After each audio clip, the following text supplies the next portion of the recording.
Pero, For the record, sino-sino kayong Duterte Black na nag-commit? We call ourselves as Duterte 7. Duterte 7. So that's you. Senator Bungo, Senator Robin Padilla, Senator Marcolita, at Senator Aimee Marcos, and the 2 Villar. pero Tinanong ng impeachment court yung House of Representatives as to their stand whether or not itong 28th Congress House of Representatives is willing to be bound by the actions of their predecessors, yung House of Representatives ng 19th Congress. Are they willing to continue, or are they willing to be to bind themselves to whatever actions that were took place during the previous Congress? You can expect me also to raise the same question sa floor once the 20th Congress convenes.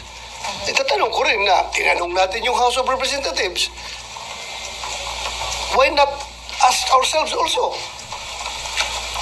Diba? Pareho lang naman. Pareho lang. So, tanongin rin natin yung Senate of the 28th Congress kung are they willing to be bound by the actions of the previous previous Senate of the 19th Congress. so ibig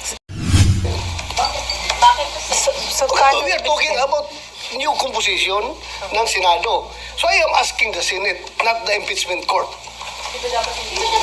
Ha? Senate nga tinatanong ko kasi nga bago ang composition ng Senate compared doon sa previous Senate. So magiging iba na naman ang composition ng impeachment court. Di ba? Pero itatanong ko yan dito sa plenaryo namin as a Senate, not as an impeachment court. Diba? so yan na po.